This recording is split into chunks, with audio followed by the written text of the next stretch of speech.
우리 사사기 룻기 간단하게 요약하면은 이 사사기는 시대적 배경이 여호수아서가 끝나고 그리고 사무엘이 사이에 있는, 그러니까 여호수아의 죽음부터 이스라엘 초대왕 사울이 등극하기까지 그 시대가 이제 사사 시대인데 그 시기에 일어났던 많은 이야기들입니다. 사사기는 크게 이제 세 부분으로 나눠요. 여기 보시듯이 1장부터 3장 6절까지 서론에 해당합니다. 그리고 3장 7절에서 16장까지는 이제 12사사. 참 성경은 재밌죠? 12제자, 12지파, 12사사. 외우기도 쉬워요. 그래서 12사사의 등장과 그들의 활동들을 이제 장황하게 그렇게 기록해 두었습니다. 그리고 마지막에 이제 17장부터 21장에는 이제 결론적인 이야기를 하고 있는데, 특별히 이 사사 시대에는 이 하나님과의 그 관계 속에서 이스라엘 백성들이 하나님과 관계 속에서 하나의 패턴을 보여줘요. 그 네 가지 패턴인데 그 패턴이 뭐냐면 첫 번째는 이스라엘 여호와 하나님을 버리고 이방신을 섬기게 됩니다. 그렇게 섬기다 보니까 여호와께서 진노하셔서 그들을 이방 족속에게 이렇게 침노를 당하게 돼요. 그러자 여호와께서 진노하셔서 그들의 손에 넘겨주시고 난 뒤에 그리고 그들이 하나님께 간절히 구합니다. 살려달라고. 그리고 여호와께서 사사를 세워서 이스라엘을 구원해 주시고, 그리고 그 사사가 또 죽으면은 또다시 이스라엘이 타락하여 이방신을 섬기는, 이것이 하나의 서클이 돼서 계속적으로 반복이 됩니다. 이게 이제 사사 시대의 그러한 이야기인데, 여러분들 이제 사사기를 쭉 읽어가면서 한편 우리의 인생의 삶도 거기에 비춰지는 거예요. 우리도 참 이렇다, 이런 생각이 드는데 영적인 원리들을 또 한번 발견하시기 바랍니다. 그 사사 시대의 또 하나의 아름다운 이야기가 있는데 그게 룻기 이야기입니다. 그 사사 시대를 하나의 표현이 뭐냐면 사람마다 자기 소견에 옳은 대로 행하던 시대예요. 그러니까 어떤 지도자가 없으니까, 정확한 지도자가 없으니까 사람들의 마음이 마음대로 흩어지는 거예요. 자기의 좋은 대로, 소견대로, 뭐 중국으로 춘추전국 시대처럼 마음대로 그렇게 살아가는 거예요. 그런 그 시대에 아주 아름다운 사랑의 이야기가 룻기예요. 룻기. 룻기는 남편을 잃고 큰 불행 속에서도 이방인이지만 그 시어머니의 그 신앙, 하나님을 섬기게 되고 그 신앙을 따라서 시어머니 나오미와 룻의 아름다운 그 사랑의 관계, 또 하나님과의 관계, 나중에는 보아스와의 그 관계. 그래서 결국에는 이방이었던 룻이 다윗 왕의 증조모가 되는 거죠. 말하자면 메시아의 그 계보에 들어가는 그러한 영광을 얻게 되는 그런 아름다운 이야기가 됩니다. 룻기도 짧기 때문에 사사기와 룻기를 이번 주에 천천히 읽으시면서 그 속에 숨겨주신 하나님의 그 영적인 원리를 잘 발견하시기 바랍니다. 구약의 6번째 책, 이제 사사기 앞에 뭐죠? 여호수아입니다. 이스라엘 백성을 이끌었던, 애굽에서 이끌었던 지도자 모세가 이제 후계자로 지명을 했어요. 이제 내 후계자는 여호수아가 될 것이다. 그래서 그 여호수아의 이름을 딴 것이 여호수아서입니다. 이스라엘 12지파 중에 여호수아는 에브라임 지파라고, 그 지파 출신, 그리고 에브라임 지파의 눈의 아들 여호수아. 눈의 아들 여호수아. 근데 이 여호수아라는 이름이 성경에는 여러 개 이제 다르게 나오는데, 먼저 신명기에 보면은 여호수아라고 돼 있지만 또 민수기에 보면 호세아라고 돼 있어요. 그리고 느헤미야에는 예수아 이렇게 돼 있고, 그리고 여호수아에서는 그냥 여호수아라 돼 있고, 우리가 신약에 오면 이게 뭡니까? 예수 되는 거죠. 예수. 영어로 하면 조슈아 이렇게 되는데, 다 이름이 다른 것 같지만 같은 이름입니다. 구원자라는 뜻이에요. 구원자. 예수님이 예수라는 그 이름이 구원자라는 뜻이잖아요. 여호수아서는 명칭은 다르지만 이 여호수아라는 이 모세 후계자, 그러니까 뉴 리더죠. 이스라엘 백성을 이제 약속의 땅으로 이끌어가는 뉴 리더. 여호수아가 신광야를 떠나서 이제 르비딤에 도착했을 때에 이제부터 새로운 리더를 통해서 뭔가 일이 일어나게 되죠. 근데 여호수아는 갑자기 나타난 게 아니라 이전부터 청년 때부터 혁혁한 어떤 공을 세웠던 사람이에요. 우리가 잘 알듯이 그 이스라엘 백성이 르비딤에 도착했을 때 아멜렉 족속과 전쟁할 때에 그 앞에 최전방에 맨 앞에 서서 싸웠던 사람이 바로 여호수아예요. 여호수아. 그만큼 이 용맹스럽고 담대하고 아주 싸움을 잘했던 사람이에요. 그리고 민수기 13장에 보면은 우리가 잘 알듯이 이스라엘의 12지파 중에 한 명씩 다 뽑아서 이제 정탐꾼을 보내는데 그때의 정탐꾼 중에 한 사람이 여호수아.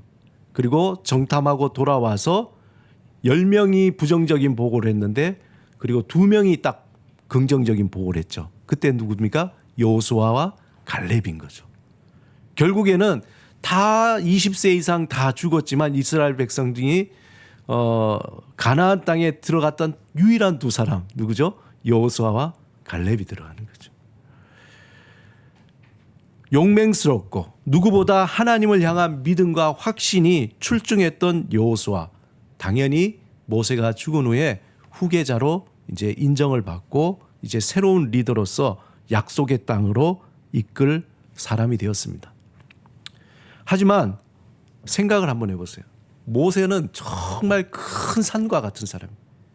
정말 제일 힘든 리더가 누구냐면은 아주 뛰어난 리더, 굉장히 뛰어난 리더 다음에 후계자가 제일 힘들어요.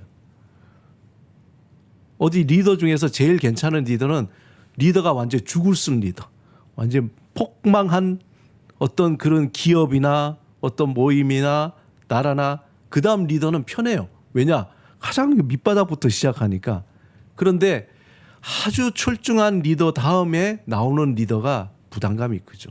모세는 누구와도 비교할 수 없는 그러한 리더 중에 리더잖아요.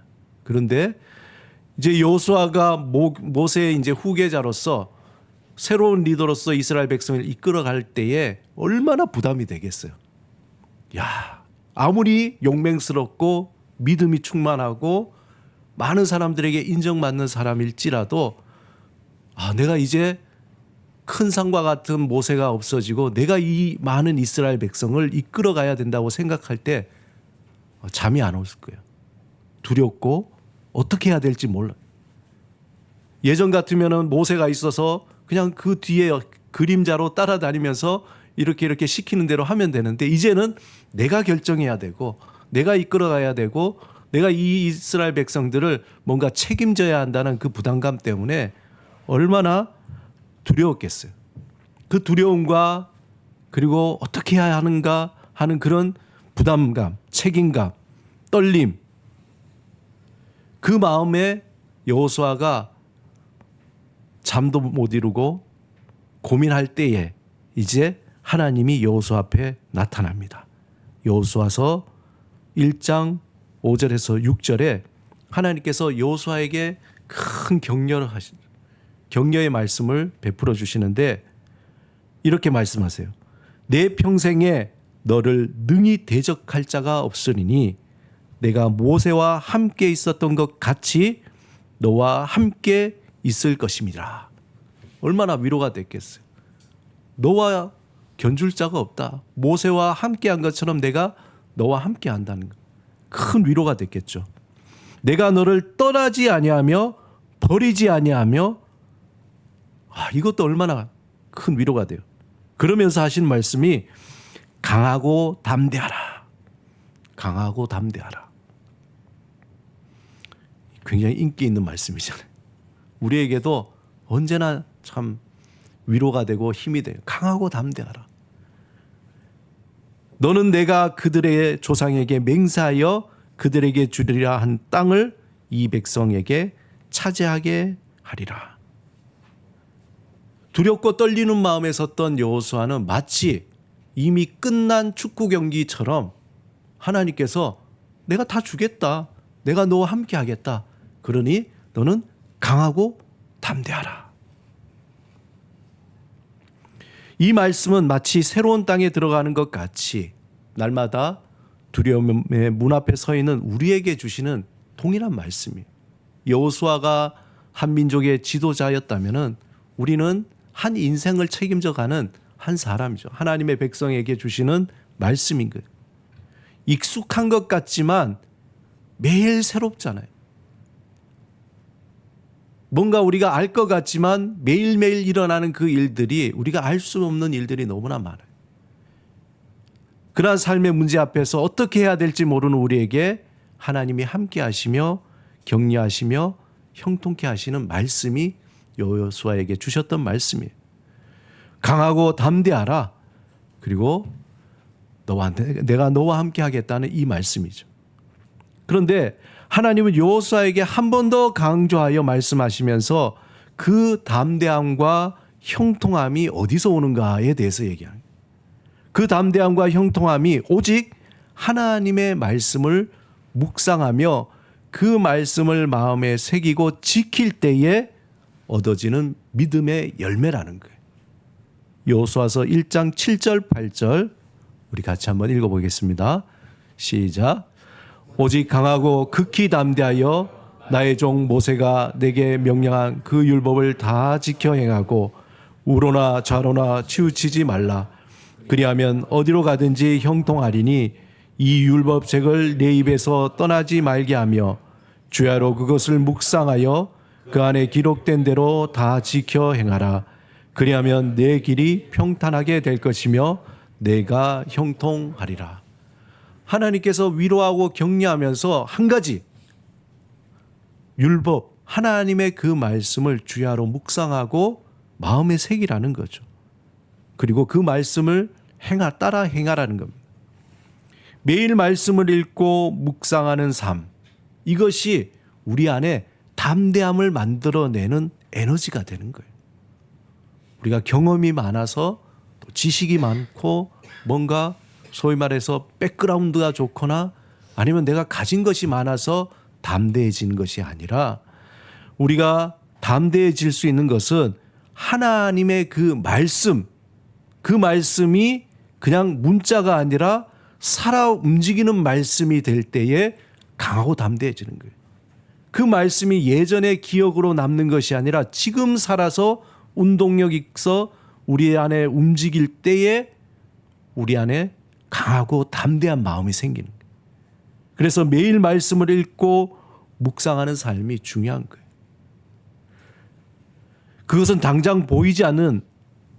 당장 열매가 보이지 않는 것 같지만 하나님께서 주시는 그 말씀을 우리가 계속 새기고 또 쌓아 나갈 때 그것이 우리에게 열매로 천천히 맺히게 되는 겁니다. 때로는 그날의 말씀을 통해서 우리는 통찰을 얻어요. 말씀을 읽다 보니까 정말 위로가 되는구나. 말씀을 보니까 지혜를 얻는구나. 그런 경우도 있죠. 하지만 하나님의 말씀을 묵상하는 사람은 마치 농부와 같은 거예요. 땅을 기경하는 거죠. 말씀을 통해서 내 마음의 밭을 계속 기경하는 거예요. 기경한다는 건 뭡니까? 내 안에 있는 자갈, 가시들 그런 어떤 우리 씨가 잘 자라지 못하게 하는 것을 다 걸러내는 거죠. 그런 작업을 하는 겁니다. 그리고 또 말씀을 걸음을 주는 것과 같아요. 그 옥토가 될 수 있도록 그 말씀 위에 걸음을 주는 거예요. 그리고 난 뒤에 또 말씀은 씨를 심는 것과 같습니다. 그 말씀이 심겨질 때에 그때 지금은 보이지 않지만 시간이 지나면 지날수록 그 기경되고 옥토가 된 그 밭 위에 씨가 심겨지고 뿌리가 내리고 자라서 언젠가 열매가 맺히게 되는 겁니다. 그렇듯 풍성한 삶의 열매가 맺히게 되는 거예요. 우리가 올해 말씀의 정원 우리가 매주 이렇게 프린터도 하고 강조도 하고 뭐 문자도 보내고 그렇게 하는 이유 중에 하나가 여러분이 이러한 말씀 하나님의 말씀을 우리 안에 새기고 그 말씀으로 마음의 밭이 기경되고 또한 그 말씀으로 마음의 걸음이 돼서 옥토가 되고 씨가 뿌려져서 정말 자라 열매가 맺는 그 경험을 해보시라는 거예요. 한번 그것을 기대하면서 나가자는 겁니다. 우리의 삶은 우리의 경험이나 꼼수로 살아가는 것이 아니라 하나님이 주시는 은혜와 지혜로 살아갈 때에 형통하게 되는 거예요. 우리가 꼼수나 우리의 경험을 할 때 지금은 그 길이 맞는 것 같지만 오히려 그것이 나에게 걸림돌이 될 경우가 많이 있습니다. 하나님의 말씀을 붙잡고 살아갈 때 지금은 어리석어 보이고 아니 빠른 것 같지 않고 정말 그것이 아닌 것 같은데 시간이 지나면 지날수록 정말 잘 선택했구나. 내가 말씀을 따라서 잘 선택했구나. 그것이 우리가 뭔가 지금 당장 선명하게 보이지는 않지만 하나님의 말씀을 따라서 그 말씀을 마음에 새기면서 살아가는 삶은 마치 우리가 보이지 않지만 한 걸음 한 걸음 걸어가다 보면은 그것이 명확하게 아 이것이 맞구나 하는 확신이 우리에게 열매 맺기 시작하는 겁니다. 그러므로 올 한 해 좋은 기회를 놓치지 마세요. 여러분들 힘들고 또 분주하고 어렵지만 매일매일 조금씩 말씀을 읽고 또 묵상하는 이 시간을 놓치시지 마시기 바랍니다. 말씀이 우리 마음에 새겨질 때 두려움이 담대함으로 변하게 돼요. 말씀이 우리 안에 새겨질 때 헛된 소망에서 살아있는 하나님의 소망을 붙들고 살아가는 거예요. 야, 저 사람은 별거 없는 것 같은데 왜 저렇게 담대하게 살지? 다 무너질 것 같은데 어떻게 저렇게 살지? 왜 그렇습니까? 우리는 그 안에 산 소망이 있기 때문에. 하루를 시작해도 하나님께서 오늘 지켜주시리라 믿고 그 믿음으로 살아가는 담대함이 있다는 거예요. 아무것도 없어도. 또한 헛된 욕심은 하나님의 영광을 위한 열정으로 변해야 되는 거예요. 막 세상에 이로운 것들을 따라서 막 이렇게 바쁘게 살아가는 것이 아니라 하나님의 영광을 위해서 내가 뭘 해야 할까? 나에게 가신 시간들, 재능들, 물질들, 기회들 이런 걸 통해서 하나님 내가 예수로 말미암아서 구원을 받고 그 은혜로 살아가는데 하루를 살더라도 하나님의 영광을 위해서 내가 살기를 원합니다. 그 마음으로 살아갈 때 그 헛된 욕심을 떠날 때 하나님의 그 마음에 합당한 열정이 생겨나게 되는 거예요. 그리고 어리석은 생각은 지혜로 충만하게 됩니다. 두려움의 문을 담대하게 열고 강하고 담대하게 살아갈 수 있는 견고한 믿음이 우리 안에 자리 잡게 되는 거예요. 이제 여호수아에게 맡겨진 하나님이 여호수아를 세우시고 맡긴 중요한 사명이 뭡니까? 가나안 정복이죠. 이스라엘 백성은 오랫동안에 애굽에서 노예로 살았어요. 그리고 광야 40년이나 긴 시간 동안에 하나님 앞에 철저하게 신앙적인 훈련을 받았습니다. 그리고 하나님의 새로운 민족, 새로운 백성, 하나님의 백성으로 이제 거듭나게 된 거예요. 그 다음에 해야 될 일이 있다면은 이제 하나님이 주시는 그 약속의 땅에 들어가서 그 약속의 땅을 차지하는 거예요. 이들은 사실은 문화적으로 볼 때 그 가나안 땅에 이미 살고 있는 사람들보다 굉장히 뒤처져 있었어요. 이스라엘 백성은 실제적으로 가나안 땅을 정복할 수 있는 어떤 수적인 우세함이나 군사적인 능력이 없었어요. 문화적인 우월감도 없었습니다.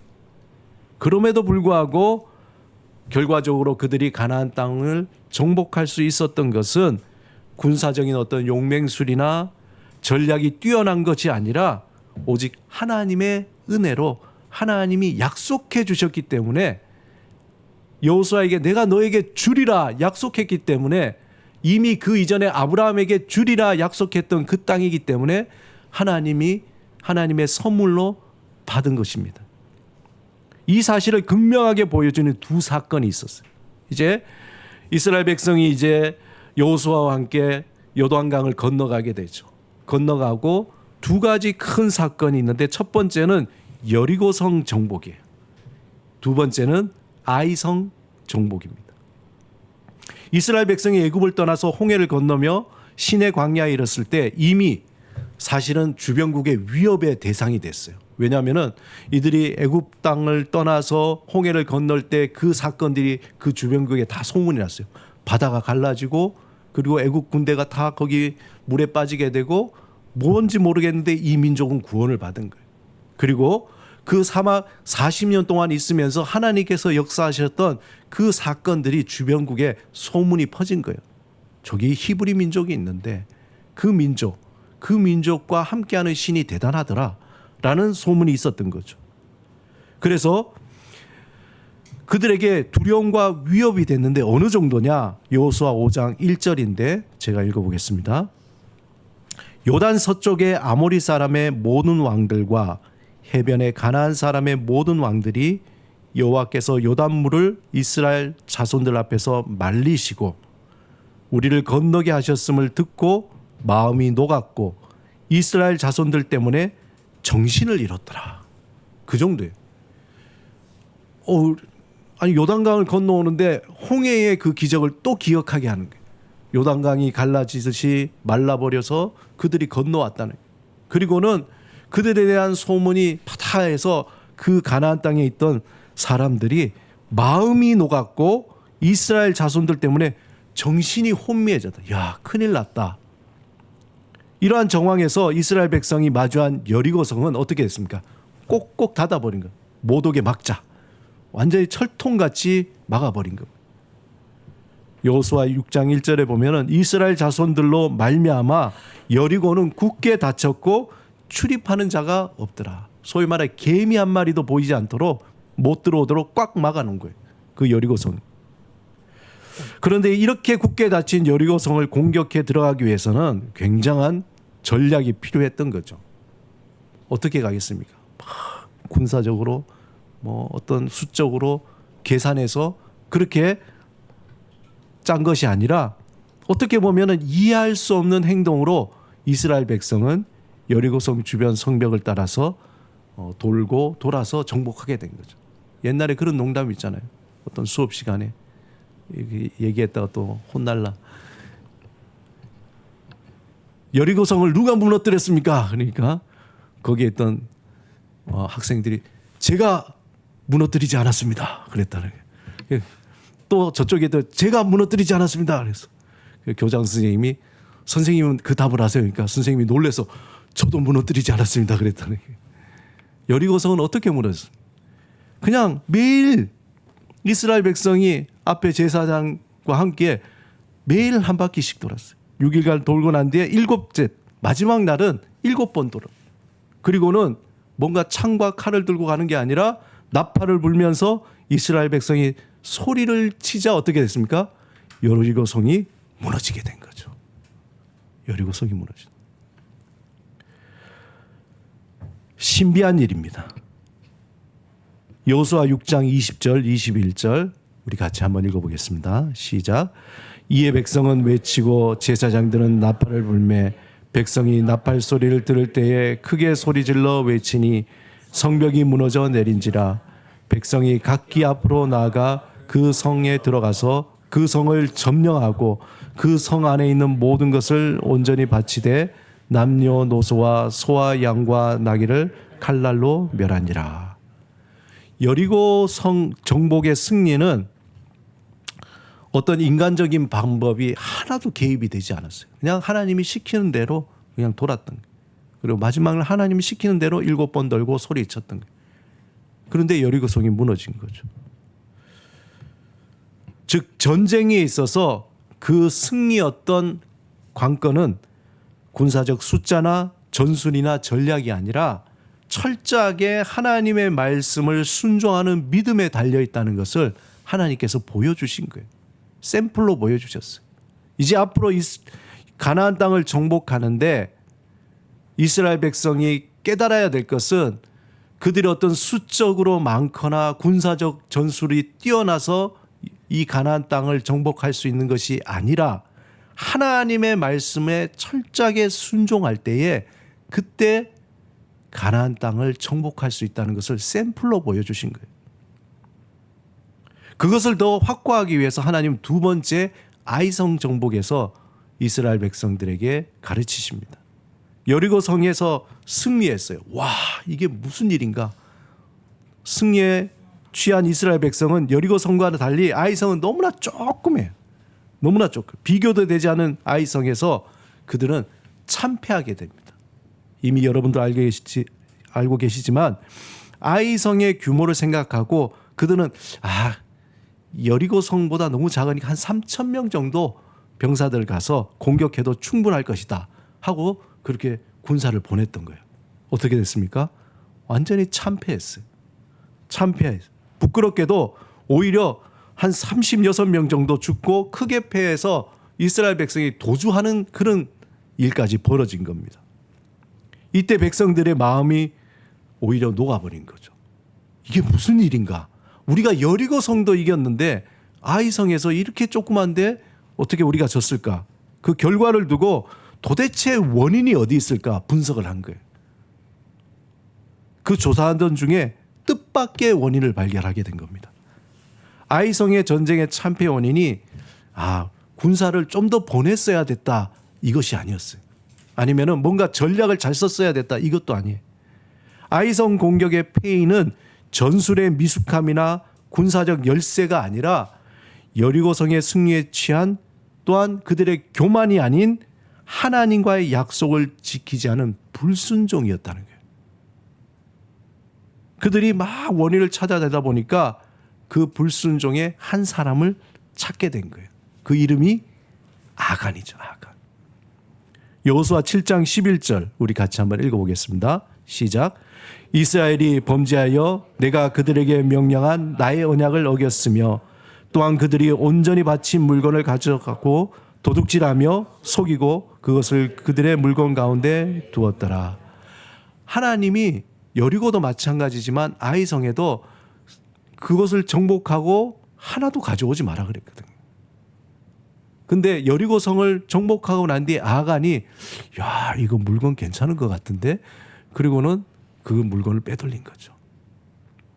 결국 하나님의 약속을 어긴 자가 유다 지파 세리의 증손이요 삽디의 손자요 갈마의 아들인 아간이 노력한 물건 중에서 일부를 감추는 죄를 범하였던 거예요. 그리고 아간은 결국 이스라엘 백성이 돌을 던져 그 돌에 치고 물건도 돌로 치고 불살라지고 그런 끔찍한 심판을 받게 된 거예요. 왜 그렇게 끔찍하게 했을까? 하나님의 샘플인 거예요. 앞으로 일어날 많은 정복의 그 일들 중에서 하나님이 샘플로 보여주죠. 이후에 아이성 전쟁에서 다시 승리하게 됩니다. 이 일로 이스라엘 백성은 확실하게 깨달은 거예요. 우리가 큰일 날 뻔했구나. 하나님의 말씀에 설렁설렁해서는 안 되겠구나. 그 말씀을 확고하게 듣고 지켜야 되겠다 하는 마음을 갖게 됩니다. 이 일로 모든 이스라엘 백성은 하나님의 말씀에 순종할 때 하나님의 은혜로 승리할 수 있음을 마음에 새기게 된 거예요. 그리고 이스라엘 백성은 가나안 정복, 이것이 군사적인 전쟁이 아니라 하나님을 신뢰하는 성전이라 거룩한 전쟁이구나 라는 영적인 원리를 깨닫게 된 거예요. 우리의 삶도 마찬가지입니다. 우리의 지식과 경험과 능력으로 삶의 문제가 풀어지는 것 같아 보이지만 모든 삶은 하나님의 손에 달려있는 거예요. 한번 따라 합시다. 모든 삶은 하나님의 손에 달렸다. 이걸 믿습니까? 이걸 믿어야 돼요. 우리가 예수 그리스도를 믿고 살아간다는 것은 모든 삶이 하나님의 손에 달려있다는 것, 이 확고한 믿음. 그렇기 때문에 하나님의 말씀을 믿고 따라 살아가겠다는 그 확신, 이것이 있어야 되는 거죠. 모세가 두 손을 들 때에 이스라엘 군대가 승리하는 것처럼 하나님을 향해 두 손을 들고 전심으로 하나님을 의지할 때, 도움을 구할 때 우리의 묶여져 있던 삶이 풀어지게 되는 거예요. 나의 꼼수로 살면 그렇게 살아갈수록 꼬인 실타래처럼 더 꼬이게 되는 거예요. 얽혀서 풀지 못하는 지경까지 이르게 됩니다. 복잡하고 풀리지 않는 삶의 문제를 하나님 앞에 내려놓는 거예요. 하나님 나 못하겠어요. 제 잘못도 있어요. 하나님 이거 어떻게 해야 됩니까? 내려놓고 하나님 앞에 지혜를 구하는 거 어떻게 하면 좋겠습니까? 하나님 좀 도와주세요. 구원해 주세요. 그때 하나님은 우리에게 보게 하시고 알게 하시고 그리고 깨닫게 하셔서 그 길을 열어주시는 거예요. 아, 내가 이걸 잘못했구나. 내가 회개해야 되겠구나. 아, 내가 이걸 너무 욕심을 부렸구나. 아니면은 아, 이건 하나님 나를 이걸 깨닫게 하려고 하시는 거구나. 그렇게 보게 하고 알게 하고 깨닫게 하여 주셔서 그 다음에 행동하게 하시는. 아, 그래. 내가 이것을 참아야 되겠다. 그리고 이렇게 해야 되겠다. 보기에는 더디 보이고 풀리지 않는 것 같지만 꼬인 실타래를 푸는 유일한 방법이 뭡니까? 실타래를 가만히 제일 좋은 방법은 뭐예요? 끊어버리는 거죠. 그 세상적인 방법이에요. 안 되면 끊고 안 되면 끊고 그게 세상적인 방법이에요. 그러나 꼬인 실타래를 여러분들 어떻게 풀어요? 저희 집에 보면 꼬인 실타래가 많아요. 저희 집에 뭐 여기저기 굴러다니는데 그걸 이렇게 가만히 보면은 어제는 죄송해요. 그걸로 집사람한테 제가 고백하지만 그러니까 너무 이렇게 막 꼬인 실타래 버려지는 게 있어서 먼지 닦는 데 썼습니다. 꼬인 실타래는 가만히 보다 보면은 거기에 실마리가 보이는 거죠. 끝을 봐야 되는 거. 아, 마지막 끝이 어디 있는지를 보는. 거기서부터 시작하는 거예요. 중간에서 또 풀면은 더 꼬이게. 그래서 우리가 실마리라 그러잖아요. 실의 첫머리죠. 첫머리. 실머리를 찾는 게 중요한 거예요. 하나님 앞에 문제를 내려놓고 믿음으로 인내하면서 기다릴 때에 아, 실마리가 그거구나. 그걸 깨닫는 순간 방법이 보이기 시작하는 거예요. 영적인 눈을 열어주시는 거예요. 믿음으로 삶의 작은 전쟁에서 큰 전쟁을 치르면서 우리 안에 이전에 확고하게 고착된 세상적인 방법, 삶의 원리들 그걸로 자꾸 하려고 하다 보니까 실마리가 아니라 자꾸 중간에 끊어먹는 거예요. 더 꼬이게 되는 거죠. 그러나 하나님 앞에 내려놓고 그 실마리가 뭔지 가만히 보면서 천천히 하나씩 풀어나가다 보면 하나님의 은혜와 지혜로 충만한 영적인 원리로 내 삶의 패턴도 바뀌어지기 시작한 거예요. 이스라엘 백성이 여리고성을 이기고 아이성을 이기면서 영적인 원리를 하나씩 배워나가요. 그 다음에 그 전쟁들을 하나씩 치러 나가면서 그들은 알게 모르게 아, 전쟁은 이렇게 치러야 되는구나 라는 인간적인 전술이 아니라 하나님의 말씀에 순종하면서 그 영적인 원리를 따라서 살게 되는 겁니다. 이스라엘 백성 광야 40년 동안 오직 하나님만을 바라보며 의지하며 살았습니다. 그들에겐 그때는 대안이 없어요. 광야에서 무슨 대안이 있겠어? 하나님만 바라보며 살았죠. 하나님이 내려주시는 만나와 메추라기만 먹고 살았습니다. 여호와 하나님 외에 다른 신을 의지할 수 없는 상황이었습니다. 그런데 이제 이 가나안 땅을 정복하고 들어가면은 상황이 달라지는 거예요. 왜냐하면은 그곳에는 수많은 이방신들을 섬기던 흔적들이 있기 때문에. 그곳에는 여러 우상들이 난무했고 하나님만을 섬겨야 한다는 말씀이 희석될 수 있는 상황이 있기 때문에 그렇습니다. 오직 하나님만을 섬겨야 할 광야와는 달리 가나안 땅에는 온갖 우상으로부터 주어지는 풍요와 안정과 희락과 기쁨의 유혹들이 많기 때문에 있습니다. 그래서 하나님은 이스라엘 백성이 가나안 땅에 들어가기 전에 모세를 통해서 그들에게 이방 땅에 들어가서 우상을 섬기지 말라고 신신당부한 거죠. 신명기 18장 9절에서 11절 같이 한번 읽겠습니다. 시작. 내 하나님 여호와께서 내게 주시는 땅에 들어가거든 너는 그 민족들의 가증한 행위를 본받지 말 것이니 그의 아들이나 딸을 불가운데로 지나게 하는 자나 점쟁이나 기륭을 말하는 자나 요술하는 자나 무당이나 진언자나 신접자나 박수나 초혼자를 너희 가운데 용납하지 말라.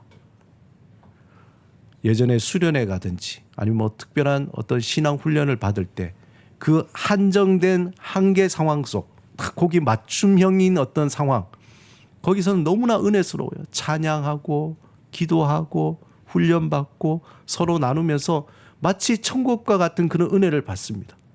그러나 이제 수련회 끝나고 내려오면서 어떻게 돼요? 집에 도착할 때에 대부분 어떻게 되냐? 은혜를 확 쏟아버려요. 이스라엘 백성은 광야라는 아주 그 한계 상황 속에서는 하나님만 바라볼 수밖에 없었어요. 믿음이 충만할 수밖에 없어요. 이제 그러나 가나안 땅이라는 새로운 환경 속에 들어가서 그들은 새로운 하나님에 대한 믿음의 시험이 기다리고 있었던 거죠. 그래서 오늘 본문에서 여호수아는 이스라엘을 정복한 후에 다시 한번 모세와 같이 이스라엘 백성에게 당부하는 말씀인 거예요. 오직 여호와 하나님만을 섬길 것을 촉구하고 있는 겁니다.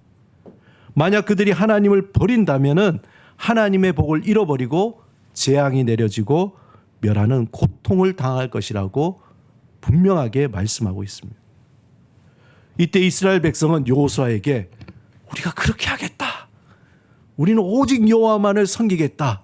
그렇게 화답을 하게 됩니다. 오늘 본문 15절, 16절 우리 같이 한번 읽어보겠습니다. 시작. 만일 여호와를 섬기는 것이 너에게 좋지 않게 보이거든 너희 조상들이 강 저쪽에서 섬기던 신들이든지 또는 너희가 거주한 땅에 있는 아모리 족속의 신들이든지 너희가 섬기는 자를 오늘 택하라. 오직 나와 내 집은 여호와를 섬기겠노라. 백성이 대답하여 이르되 우리가 결단코 여호와를 버리고 다른 신들을 섬기지 아니하리라. 이 고백이 저와 여러분의 고백이 되길 바랍니다. 사랑하는 여러분, 여호수아의 이 고백이 매일매일 우리의 고백이 되길 바랍니다. 하루를 시작하며 우리는 수많은 선택의 사건들에 놓여 있어요. 그 선택 앞에서 믿음의 선택을 할 것인지 아니면 세상의 헛된 욕심을 따라서 선택할 것인지 결단해야 됩니다. 선택의 그 순간에 선택이라는 것이 그 순간에 이루어지는 것 같지만 사실은 그동안 살아온 삶의 습관의 결과물인 거예요. 하나님이 복된 선택을 하기 위해서 날마다 우리는 하나님의 말씀을 마음에 자꾸 새겨야 돼요. 지혜를 구해야 됩니다. 작은 일에서부터 큰 일까지 믿음의 선택을 하는 훈련이 필요해요. 때로는 우리가 실수를 하죠. 어리석은 선택을 해서 아픔도 겪고 우리가 실질적인 삶의 어려움도 겪게 됩니다. 그러면서 다시 성찰하고 내가 그때 잘못 선택했구나. 말씀을 비춰보며 나의 잘못을 회개하고 돌이켜 이제 다시 하나님을 향해서 나가면서 또 선택을 하는 겁니다. 그렇게 날마다 선택의 훈련을 할 때 포기하지 않을 때 우린 점점 믿음의 선택을 하는 지혜를 얻게 되는 것입니다. 오직 나와 내 집은 여호와만을 섬기겠노라 고백하는 여호수아의 고백처럼 말씀을 주야로 묵상하며 하나님의 지혜를 구하며 믿음의 선택으로 복된 한 주간 되시기를 주님의 이름으로 축원합니다. 함께 말씀을 생각하시면서 기도드리겠습니다. 하나님의 영적인 원리는 복잡하지 않습니다. 하나님의 말씀을 따라 마치 우리가 공기를 숨을 쉬듯이 그 말씀을 내 마음에 새기고 또 새길 때에 우리 안에 영적인 감각들이 살아나게 되고 영적인 눈이 띄어지게 되고 하나님의 음성을 들을 수 있는 마음의 귀가 열리게 됩니다. 그때 우리 앞에 놓여 있는 그 상황들을 바라볼 때 하나님께서 지혜를 주시고 하나님께서 믿음의 선택을 할 수 있도록 도와주실 것입니다. 이 시간에 침묵으로 기도드릴 때 말씀을 생각하며 주님, 여호수아의 고백이 나의 고백이 되게 하여 주옵소서. 오직 하나님만을 섬기며 믿음의 선택을 하는 우리의 삶이 되게 하여 주옵소서. 우리 간절한 마음으로 기도드리겠습니다.